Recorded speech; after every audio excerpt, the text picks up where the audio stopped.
La Corse se mobilise contre le racisme. Ce lundi marque le début de la semaine de la fraternité dans les collèges et les lycées. Ces derniers mois, les attentats anti-maghrébins se sont multipliés.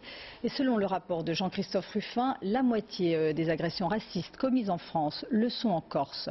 Reportage ce matin dans un lycée d'Ajaccio. Christophe Nardini, Georges Minangua. Dans ce lycée professionnel d'Ajaccio, les élèves sont de toutes origines. Pour le proviseur, cette semaine de la fraternité est l'occasion de mettre en avant ce qui est pratiqué depuis des années ici. Une façon surtout de donner la parole à la majorité silencieuse de l'île. C'est une majorité silencieuse, mais laborieuse, qui travaille, qui œuvre à l'intégration depuis des années, qui continue à le faire et qui aujourd'hui veut l'afficher parce que toute cette actualité était néfaste à l'image que nous donnons de nous à l'extérieur et il nous fallait, à travers cette semaine, afficher justement nos vraies valeurs. On estime à une quarantaine les actes racistes commis sur l'île depuis le début de l'année, plus que l'année dernière. Une situation qui interpelle certains élèves. Pour moi, c'est l'histoire du racisme, elle est venue d'un coup.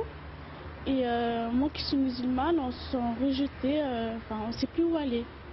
Pour moi, ils m'ont jamais fait de mal ou quoi que ce soit, donc je vois pas pourquoi on devrait les faire partir ou quoi. Ils sont ici, ils sont nés ici, pour moi, ils sont corses.